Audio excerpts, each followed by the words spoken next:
नमस्कार, बहुत बहुत स्वागत है आप सभी का। यह वक्त हुआ है प्राइम डिबेट का। मैं रविंद्र सिंह आपके साथ। धर्म के झंडा बरदार अपने धर्म को बचाने बढ़ाने के लिए धर्म युद्ध की बात बीच बीच में किया करते हैं, लेकिन क्या राजस्थान में सियासत का धर्म युद्ध छिड़ रहा है? क्योंकि आज एक बार फिर से जिस तरह से तुष्टीकरण, सांप्रदायिकता, हिंदू मुस्लिम की बात आई है, उससे तो ऐसा ही लगता है। जी हां, हर रोज नए दिन के साथ नेताओं की जुबानी जंग तेज होने लगी है, क्योंकि विधानसभा चुनाव आने वाले हैं। सरकार का यह दावा है कि महंगाई राहत कैंपों के जरिए जनता को राहत दी जा रही है और यही उनकी सत्ता वापसी की राह तैयार भी करेगी। तो उधर बीजेपी जन आक्रोश रैली और महाघेराव के जरिए सरकार को घेरने की कोशिश कर रही है। सरकार के महंगाई राहत कैंप और बीजेपी के महाघेराव के जरिए विधानसभा चुनाव का ताना बाना बुना जा रहा है। फिर से राजनीति में धर्म की बातें होने लगी हैं। कांग्रेस ने एक बार फिर आरोप लगाया है कि चुनाव नजदीक आते ही बीजेपी जाति, धर्म, गाय जैसे मुद्दों को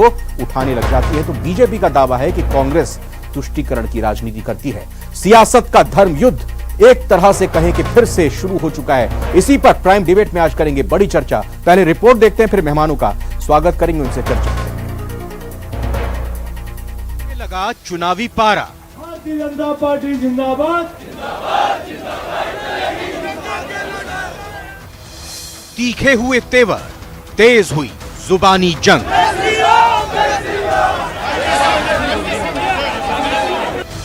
सीएम का विरोधियों पर वार, वोट के लिए धर्म की राजनीति करता है विपक्ष।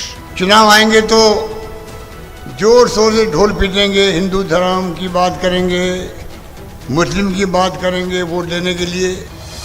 बीजेपी का पलटवार, तुष्टीकरण करती है सरकार। इन्हीं के मंत्री कहते हैं कि हमारी यही हालात रहे तो हम फॉर्च्यूनर में बैठने जितने विधायक भी नहीं रहेंगे। दर्ज करने के बाद में जांच में तुष्टीकरण हुआ, जांच में तुष्टीकरण के बाद में गिरफ्तारी में तुष्टीकरण हुआ, गिरफ्तारी के बाद में चालान पेश करने में तुष्टीकरण हुआ। सियासत का धर्म युद्ध। तो आज की प्राइम डिबेट में सियासत का धर्म युद्ध मुद्दे पर हमारे साथ तीन खास मेहमान जुड़ चुके हैं। अरुण शर्मा कांग्रेस से हैं, स्वागत अरुण शर्मा जी आपका। हमारे साथ शैलेंद्र हवाई साहब है बीजेपी से, आपका भी बहुत बहुत स्वागत। और वरिष्ठ पत्रकार के तौर पर ओम सैनी जी, आपका भी बहुत बहुत स्वागत। पहला सवाल सीधे तौर पर अरुण शर्मा जी आपसे, महंगाई से राहत दिलाई जाए, सिलेंडर 500 रुपए में दिलाया जाए, चिरंजीवी योजना की बात, ऐसी तमाम 10 तरह की बातें हो रही हैं। आज तो रक्षाबंधन पर मोबाइल दिया जाएगा, उसकी भी घोषणा हो गई। तो फिर इस बीच में ये हिंदू मुस्लिम और तुष्टीकरण की बातें क्यों आ गई? क्या अपने काम पर भरोसा नहीं है जो कहीं ना कहीं बीच बीच में अपने गोल की तरफ आप गेंद बढ़ाने लगते हैं? देखिए, हमें तो अपने काम पर ही भरोसा है और पूरा पक्का भरोसा है। जिस तरीके की सरकार इस बार अशोक जी ने राजस्थान में दी है, उसमें अभूतपूर्व योजनाएं हैं जनहित के। तो ये डर क्यों सता रहा है कि भाई चुनाव आएंगे, फिर उसके बाद हिंदू मुस्लिम की ये बात करेंगे, उस आधार पर वोट हासिल करेंगे? तो ये किस तरह का डर है? डर नहीं है, ये अनुभव है। आखिरी रिसोर्ट जो होता है रविंद्र जी भारतीय जनता पार्टी के पास, वो आप नेशनल पर्सपेक्टिव में देखें या जो आज कर्नाटक में हो रहा है उसे देखें या कहीं भी देख सकते हैं। जब आखिरी दाव रह जाता है, जैसे कर्नाटक में भी इनकी स्थिति काफी खराब है, जैसी की जानकारियां और सर्वे लगातार आ रहे हैं। तो अब हम 2 दिन से देख रहे हैं, शाह साहब कह रहे हैं के लिए रिजर्वेशन की कौन बात कर रहा है? आप ठीक है, आप अपने आप को समझ रहे होंगे कि हाँ हम आगे चल रहे हैं, जो सर्वेज आ रहे हैं, ओपिनियन पोल्स आ रहे हैं, लेकिन फिर आप वही बात बताएं ना, धर्म विशेष की कौन बात कर रहा है कर्नाटक में? अगर आप कर्नाटक का जिक्र कर रहे हैं तो उनको रिजर्वेशन दिया जाए। अरे आपको मालूम होगा रविंद्र जी, भारतीय जनता पार्टी के गृह मंत्री देश के, वो कह रहे हैं कि अगर कांग्रेस यहां जीती तो दंगे होंगे। ये किस टाइप का बयान है एक इतने जिम्मेदार नेता का, जो ये आप लगभग धमका रहे हैं वहां की आम जनता को कि कांग्रेस अगर आएगी तो दंगे होंगे। वो कह रहे हैं कि एक बैंड वहां प्रतिबंधित संगठन है, मुस्लिम संगठन, अगर ये आएंगे तो उसका बैन हटा देंगे। हमने कई बार उनसे पूछा कि सर ये कहीं लिखा हुआ है, हमारे घोषणा पत्र में है, किसी नेता ने बोला है? कोई जवाब नहीं। घोषणा पत्र में तो आपके ये भी नहीं लिखा था कि आप पीएफआई को इजाजत दे दोगे उदयपुर में रैली करने की? देखिए, ये बड़े स्पष्ट है, हम बहुत क्लियर हैं इस मामले में कि जब कुछ भी नहीं बचेगा, जब राजस्थान में तो लगभग मुद्दा विहीन है इस समय भारतीय जनता पार्टी, लेकिन एंड में ये इस पे आ जाएंगे। एक शब्द है तुष्टीकरण, उसका ठीक से मुझे तो अर्थ भी नहीं मालूम है, क्योंकि प्रैक्टिस में मैंने उसको तुष्टीकरण को कहीं होते देखा नहीं है। सारे समाज 36 कौम को साथ लेकर शैलेंद्र धाबाई जी, तुष्टीकरण का जरा आपको तो बड़े अच्छे से इसका निबंध ही आता होगा, इस निबंध के जरा एक दो मुखड़े बता दीजिए, क्या होता है तुष्टीकरण। और अनुभव बता रहा है यहाँ पर अरुण शर्मा जी का कि आप हिंदू मुस्लिम पर आ जाएंगे, जैसे अभी कर्नाटक में कर रहे हैं और बाकी जगह भी करते हैं, या क्या आरोप है इनका? रविंद्र जी, आप देखिए, कांग्रेस पार्टी जो है जब अपनी विफलताओं असफलताओं के कारण जनता के बीच में नहीं जा पा रही है, और 4.5 साल का शासनकाल कैसा रहा, तो अब इन्होंने 4 जिलों का दौरा किया है मुख्यमंत्री जी ने आज।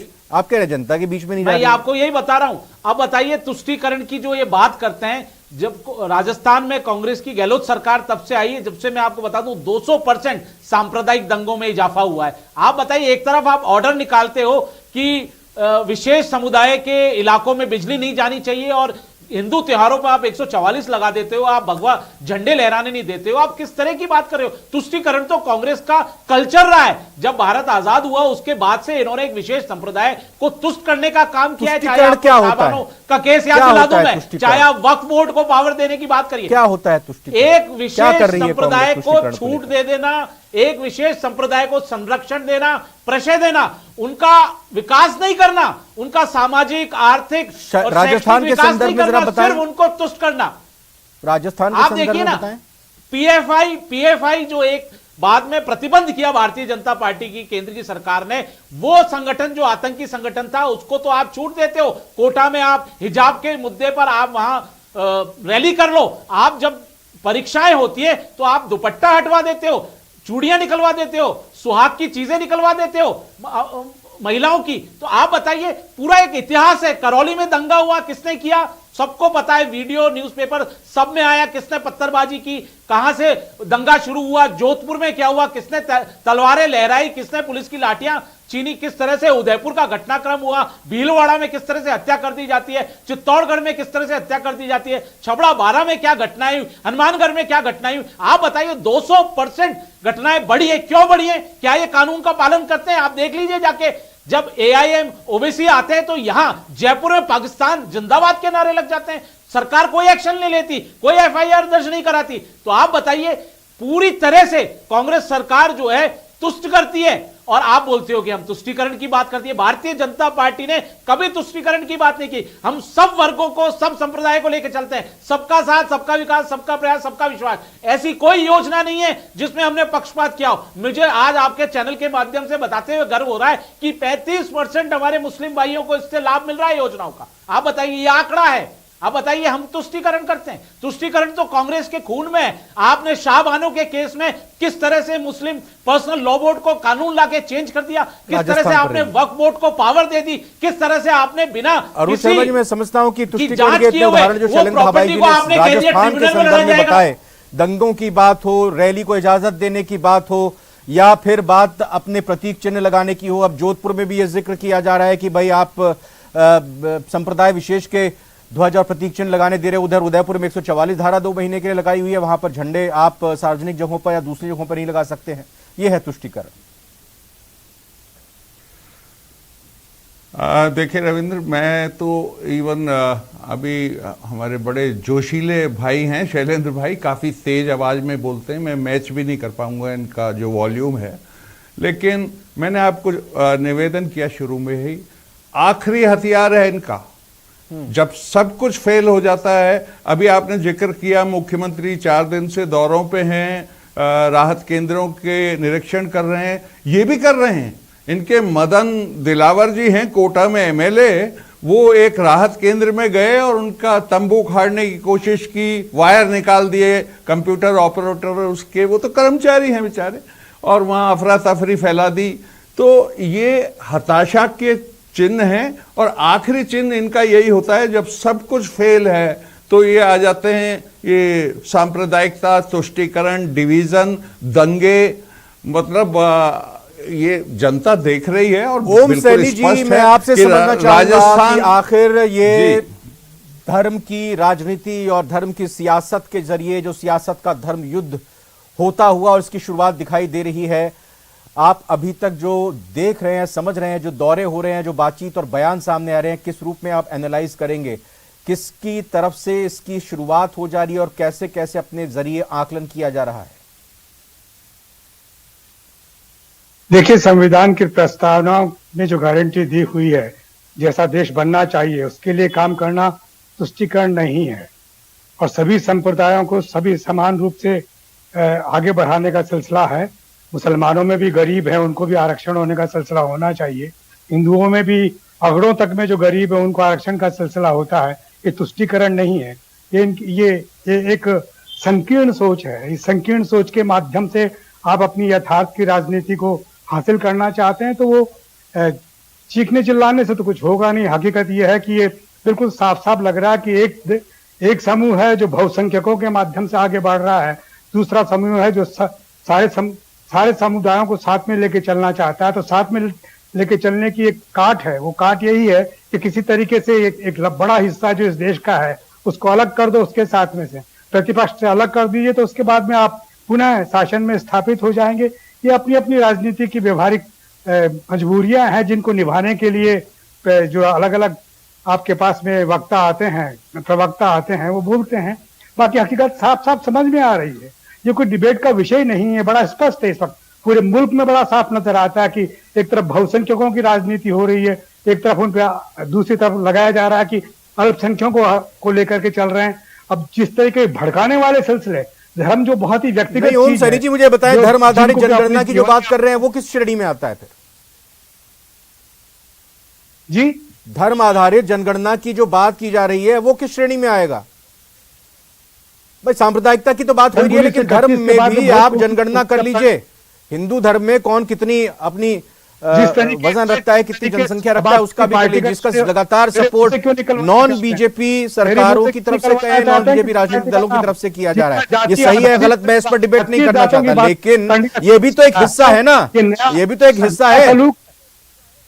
भाई भारतीय नागरिक भी है, लेकिन 36 जात क्या होती है? जिससे ये बहुत ही बहकाने वाला जुमला है जिसको नहीं बोला जाना चाहिए। हर नागरिक को सारे अधिकार मिलेंगे, हर नागरिक के लिए राज्य काम करेगा, ये कहा जाए तो समझ में आता है। जब 36 कौम की बात की जाती है, इसका मतलब यही होता है कि आप जातिवाद को जिंदा करना चाहते हैं, आप संप्रदायवाद को जिंदा करना चाहते हैं, और ऐसी राजनीति को रिजेक्ट किया जाना चाहिए। अरुण शर्मा जी, जवाब दीजिए, क्यों वकालत की जा रही है धर्म के आधार पर जनगणना होनी चाहिए? नहीं, देखिए, जनगणना होनी चाहिए, ये तो इसमें कोई नई बात नहीं है। नहीं, लेकिन उसको धर्म के आधार पर भी आप आंकड़े जारी करिए।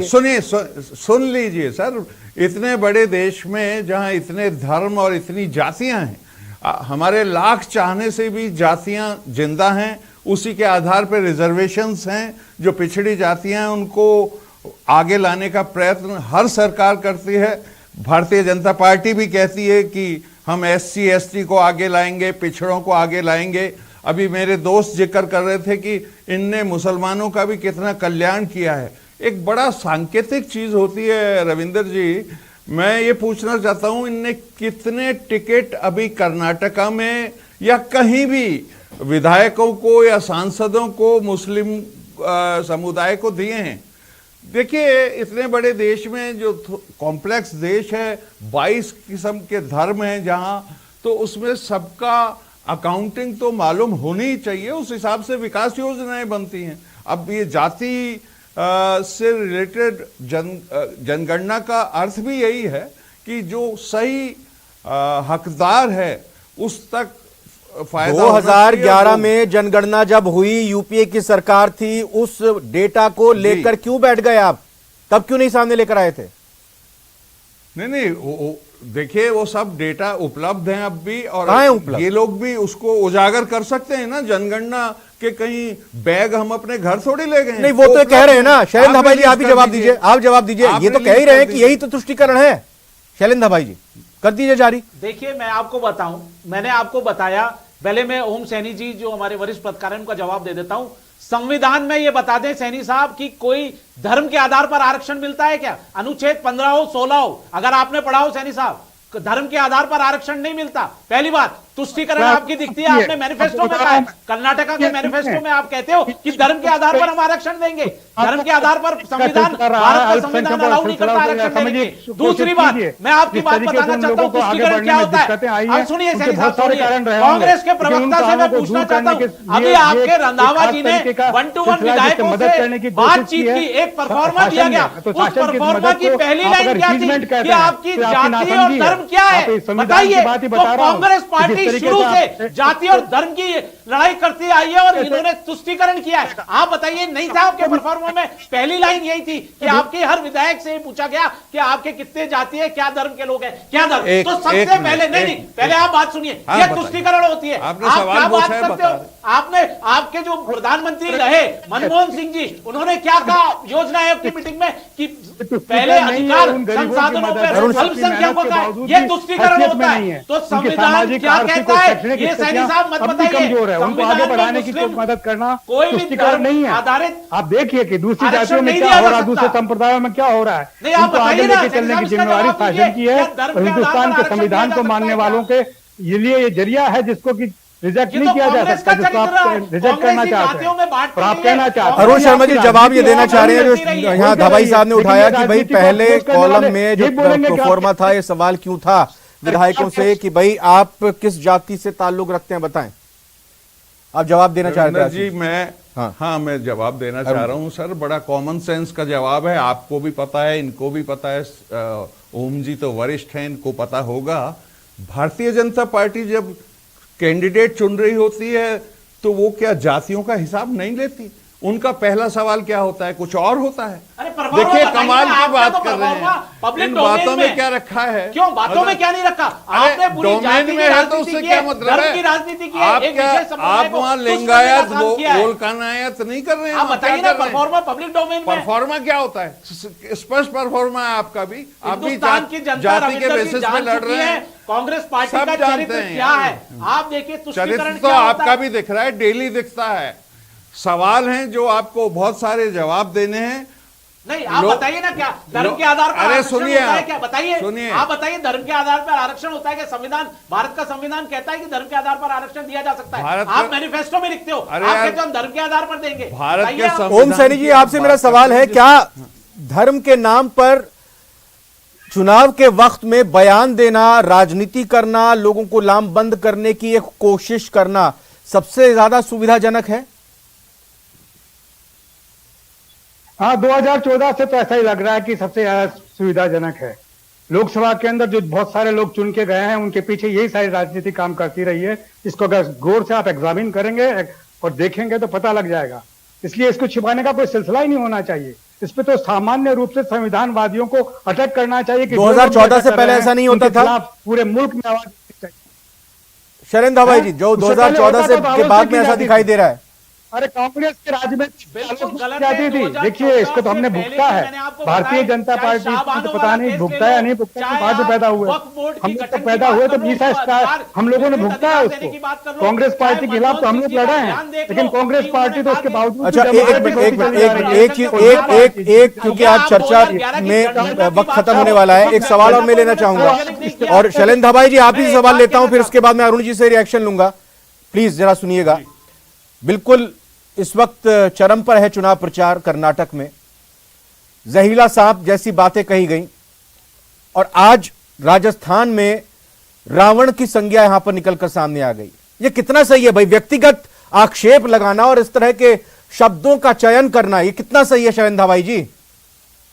देखिए रविंदर जी, जिस परिपेक्ष में कहा गया है कि राजस्थान की 4.5 साल में क्या दशा हो चुकी है, आप देखिए भ्रष्टाचार चरम पर है, अत्याचार चरम पर है। आप देखिए महिलाएं, बालिकाएं सुरक्षित नहीं है, दुष्कर्म, रेप के मामले में राजस्थान पहले नंबर पे, दलितों, वंचितों, आदिवासियों पे अत्याचार बढ़ चुका है। आप देखिए जो बिजली की दरें हैं वो राजस्थान में सबसे ज्यादा है, पेट्रोल डीजल की दरें राजस्थान में सबसे ज्यादा है। जो इन्होंने वादे किए थे किसानों का संपूर्ण तो राजनीति का रावण के अलावा कोई और शब्द नहीं है क्या? नहीं दे पाए। आप देखिए खाद देने, जब किसान खाद मांगता है डंडे दिए जाते हैं, युवा बेरोजगार युवा जब भत्ता मांगता है उसको डंडे दिए जाते हैं, जेल में डाल दिया जाता है, नौकरियां आप दे नहीं पाए। पूरे वर्ग आप देखिए, आप पूरा वर्ग जो है राजस्थान का कर्मचारी आंदोलन पे रहते हैं। ऐसा शैलेंद्र जी, मैं जो जवाब चाह रहा हूं आपसे, आप उसका दें तो अच्छी बात है, नहीं तो फिर मैं आगे कांग्रेस से बात करता हूं।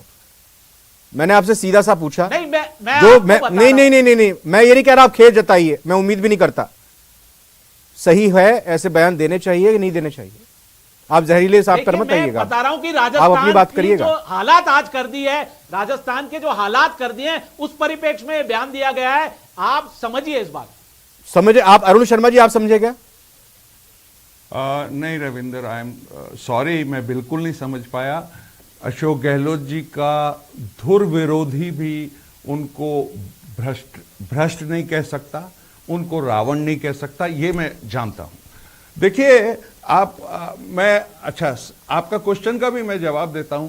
ये भाषाओं का नियंत्रण बहुत जरूरी है, ये सभ्य समाज का द्योतक नहीं है और हम लगातार पाताल में गिर रहे हैं। फिर मैं कह रहा हूं कि इसका उद्गम है 2014 से, जब किसी प्रधानमंत्री ने ओपनली, ये विश्व इतिहास में कहीं नहीं होता है रविंदर, ओपनली कहा हो कि मुझे कांग्रेस मुक्त भारत चाहिए। कहीं आपने सुना नहीं होगा किसी इंग्लैंड में, अमेरिका में, जहां जहां भी डेमोक्रेसी हो, कि वहां जो जीत जाए वो कहेगा कि मैं सामने वाली पार्टी को जड़ से साफ कर दूंगा। वो खैर वो हो तो नहीं पाया है, लेकिन वो उद्गम है, मैं कह रहा हूं। उसके बाद कांग्रेस की विधवा कहने और मतलब नहीं, देखिए, अगर आप 2014 से उस बयान की बात करेंगे तो उससे पहले क्या कुछ कहा गया था वो भी यहां पर उठाना पड़ेगा, लेकिन उन बातों का जिक्र बार बार करना, वही कैसेट बार बार घुमाना सही नहीं है। आपका यह कहना कि उद्गम हुआ है, यानी कि गंगोत्री जो है 2014 से निकली है। ओम सैनी जी, एक बहुत छोटा सा मैं लास्ट कमेंट चाहूंगा आपसे। व्यक्तिगत राजनीति और आक्षेप और धर्म के नाम पर बयानबाजी कितनी घातक है समाज के लिए और आगे आने वाले चुनाव के लिए? 15 सेकंड में आपका जवाब, फिर क्लोज करूंगा। ये संविधान विरोधी है, ये अपने आप में बड़ा संकट पैदा करेगी और सबको अपने धर्मों को अपने तक महदूद रखना चाहिए।